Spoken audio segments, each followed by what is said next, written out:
നമ്മൾ ഈ സമരപന്തലിലേക്ക് വന്നപ്പോൾ മുതൽ ഈ വെയിലുകൊണ്ട് ഇവിടെ ഇരിക്കുന്ന ചില വൈദികരുടെ മുഖം ഞങ്ങളുടെ ശ്രദ്ധ ആകർഷിച്ചതാണ്.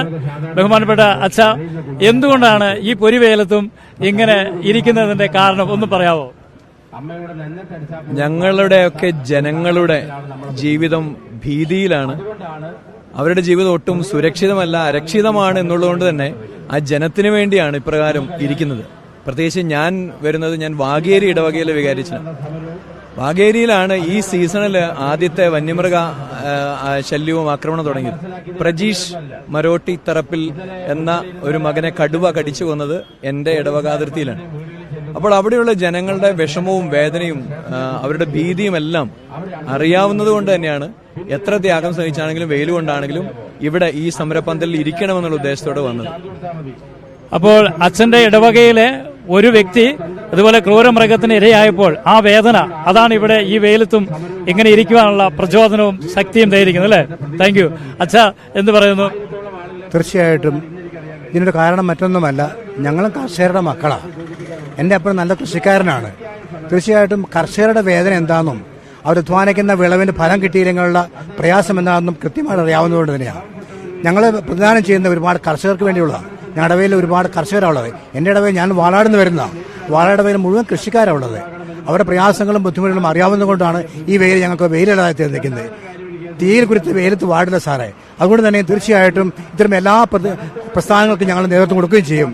കർഷകർക്ക് വേണ്ടി, കൃഷിക്കാർക്ക് വേണ്ടി നിലനിൽക്കുവാൻ ഞങ്ങൾ ഇനിയും തയ്യാറാണെന്നും മരണം വരെ തയ്യാറാണെന്നും പ്രഖ്യാപിക്കുകയും ചെയ്യുകയാണ്. ഒരു കർഷക പുത്രൻ എന്ന നിലയിൽ ഈ കർഷക ജനത്തിന്റെ ആ മമ്പരം അതോടെ ഏറ്റെടുക്കാൻ തയ്യാറായിരിക്കുന്നു. ഓക്കെ അച്ഛ, കുറെ സമയമായി അച്ഛനും ഈ വെയിൽ കൊണ്ട് എങ്ങനെ ഇരിക്കുന്നു? എന്താണ് അച്ഛ അച്ഛൻ ഇങ്ങനെ എത്രയും തീക്ഷ്ണതയോടെ ഇരിക്കുന്നതിനുള്ള കാരണവും പ്രചോദനവും ഒന്ന് പങ്കുവയ്ക്കാമോ? ഇത് ജനങ്ങളുടെ വിഷമം കണ്ടുകൊണ്ട് മാത്രം. പ്രത്യേകം ഞാൻ ഒരു കാര്യം എടുത്തു പറയാൻ ആഗ്രഹിക്കുന്നു. ഞാനൊരു സൗണ്ട് എഞ്ചിനീയറാണ്. അപ്പൊ കഴിഞ്ഞ ദിവസം എനിക്ക് ചങ്ങനാശ്ശേരി തെക്കേക്കര പള്ളിയിൽ സൗണ്ട് സിസ്റ്റം ചെയ്യാൻ പോകേണ്ട ആവശ്യമുണ്ട്. തിങ്കളാഴ്ച രാവിലെ എനിക്ക് പണി തുടങ്ങണം അവിടെ. അപ്പൊ ഞാൻ എന്റെ ആശ്രമത്തിന്റെ അടുത്തുള്ളൊരു സഹോദരനെ സഹായിക്കാൻ വേണ്ടി സഹോദരനെ കൊണ്ട് ഞാൻ പോവുകയുണ്ടായി. ഞായറാഴ്ച ഒരു 11 ഞാൻ യാത്ര ആരംഭിച്ചു. തിങ്കളാഴ്ച അവിടെ എത്തണം. തിങ്കളാഴ്ച രാവിലെ 5:30 ആയപ്പം എന്റെ കൂടെ വണ്ടിയിൽ എന്റെ കൂടെ ഇരിക്കുന്ന സഹോദരന് ഒരു ഫോൺ കോൾ വരികയാണ്. ചേട്ടായി, വീട്ടിൽ പോലീസ് വന്നിരിക്കുന്നു.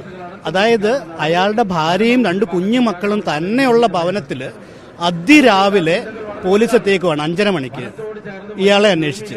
അത് കാരണം എന്തോ ആട്ടെ, കാരണം ഇതാണ് കഴിഞ്ഞ ദിവസം പുൽപ്പള്ളി നടന്ന ആ സംഘർഷം. അപ്പോൾ ആ 2 മണിക്കൂർ അല്ലെങ്കിൽ 3 മണിക്കൂർ, അല്ലെങ്കിൽ ഞാൻ തിരിച്ചു വന്നത് ബുധനാഴ്ചയാണ്, ഇയാളുടെ മുഖത്തെ ഭീതിയും പേടിയും. കാരണം പേടി വേറൊന്നുമല്ല, ഇയാളുടെ ഭാര്യയും മക്കളും വീട്ടിൽ അനുഭവിക്കുന്ന വേദനയാണ് പ്രധാനപ്പെട്ട എന്നെ വിഷമിപ്പിക്കാനായി കാരണം. അതുപോലെ തന്നെ പുൽപ്പള്ളി ഏരിയയിൽ അല്ലെങ്കിൽ മുള്ളംകൊള്ളി ഏരിയയിലെ കഴിഞ്ഞ ദിവസം ഉണ്ടായ സംഘർഷങ്ങളും അതുപോലെ തന്നെ ജനങ്ങൾക്ക് പള്ളി പോലും വരാൻ പറ്റാത്തൊരു സാഹചര്യം ഞാൻ നേരി കണ്ടുകൊണ്ടാണ്. ആ ഒരു കാരണത്തോടു കൂടിയാണ്. എന്ത് വെയിലാണെങ്കിലും മനുഷ്യന്, സാധാരണ ജനത്തിന് സ്വാതന്ത്ര്യത്തോടു കൂടി ജീവിക്കണം.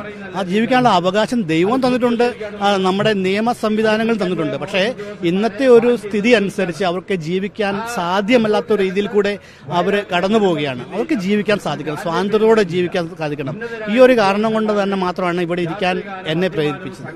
അപ്പോൾ തന്റെ അച്ഛഗണത്തിന് സ്വാതന്ത്ര്യം നഷ്ടപ്പെട്ട ഒരവസ്ഥയിലൂടെയാണ് നീങ്ങുന്നതെന്ന് അച്ഛന്റെ ആ ബോധ്യമാണ് ഈ പൊരിവെയിലത്തും അച്ഛനെ ഇവിടെ ഇരുത്തിയിരിക്കുന്നത്. താങ്ക് യു അച്ഛ.